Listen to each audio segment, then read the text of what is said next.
Six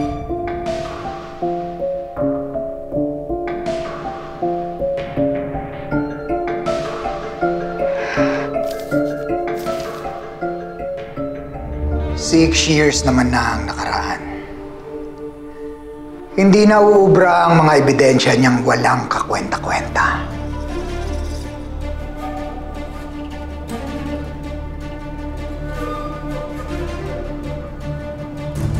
Anong nangyari nung wala ka?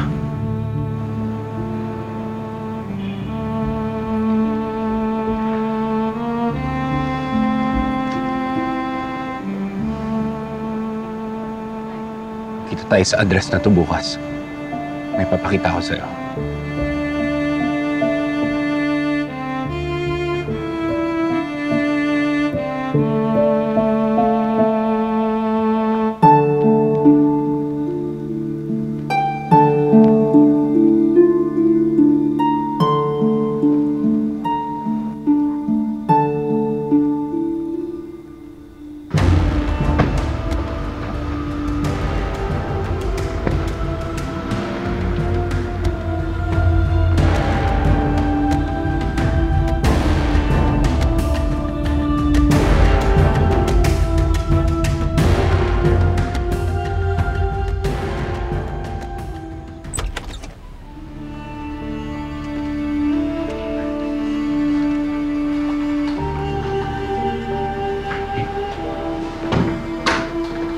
Like, ano tong lugar na to?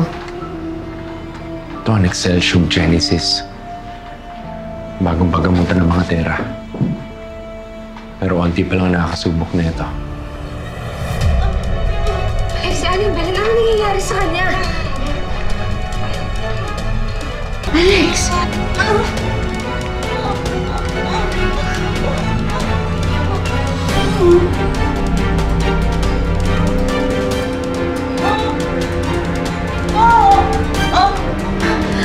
Tulungan natin siya. Pero wag.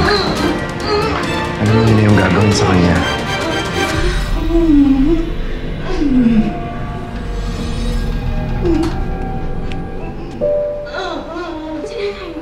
May sakit si nanay.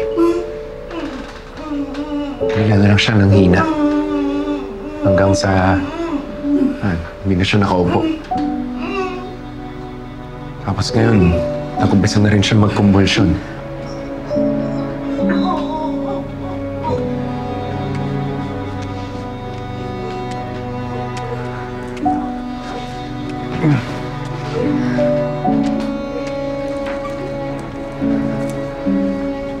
Kung kani-kanino kami nagpatingin.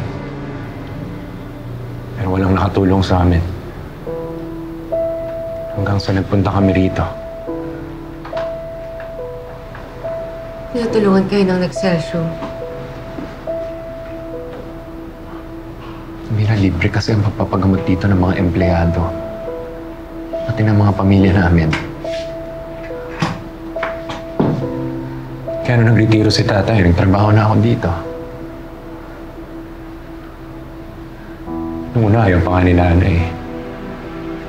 Pero wala eh. Ito na lang yung pag-asa namin eh.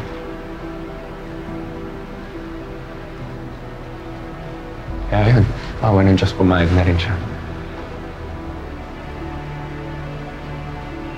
Nagpasensya ka na sa mga masamang salitang nabitawan ko, ha?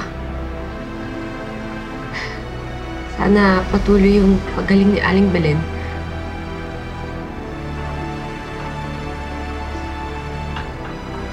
Salamat, Mira.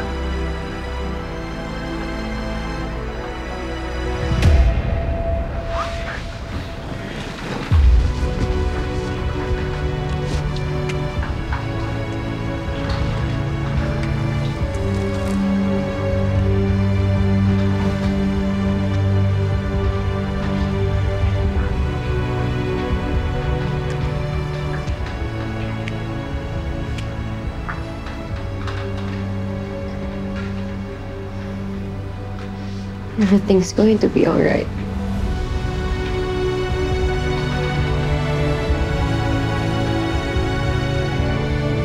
Hindi na pwede to. Lalaban tayo, ha? Hindi mo to pwedeng tiisin. Lalaban tayo.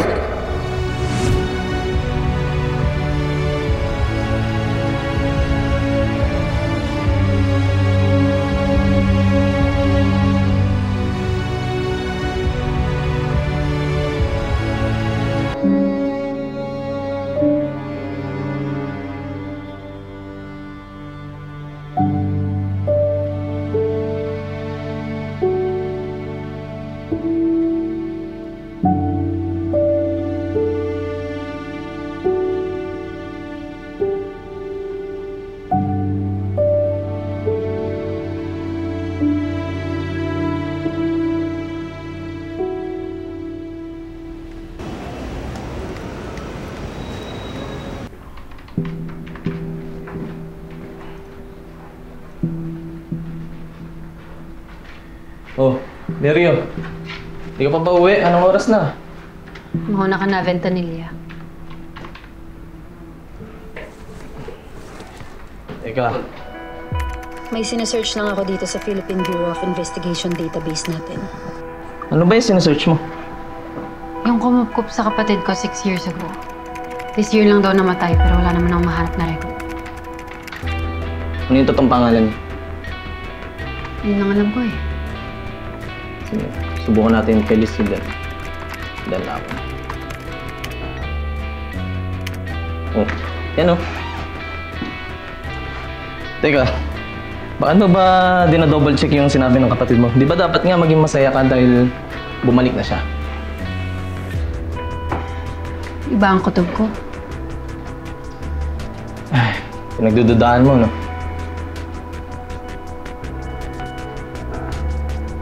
Pakiramdam ko na tinatago siya sa akin.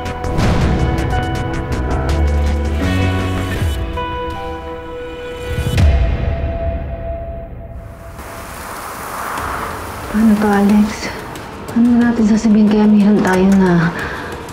Oh, ba't parang nakita ka ng multo? Ganda talaga dito, Mira. Mama Mira, nakabalik na po pala kayo.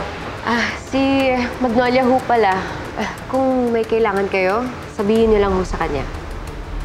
I can't believe na na-outsmart kayo ng Amira na yun. Just to give you guys a hint, hindi lamang ang pagpatay kay Amira ang posibleng solusyon.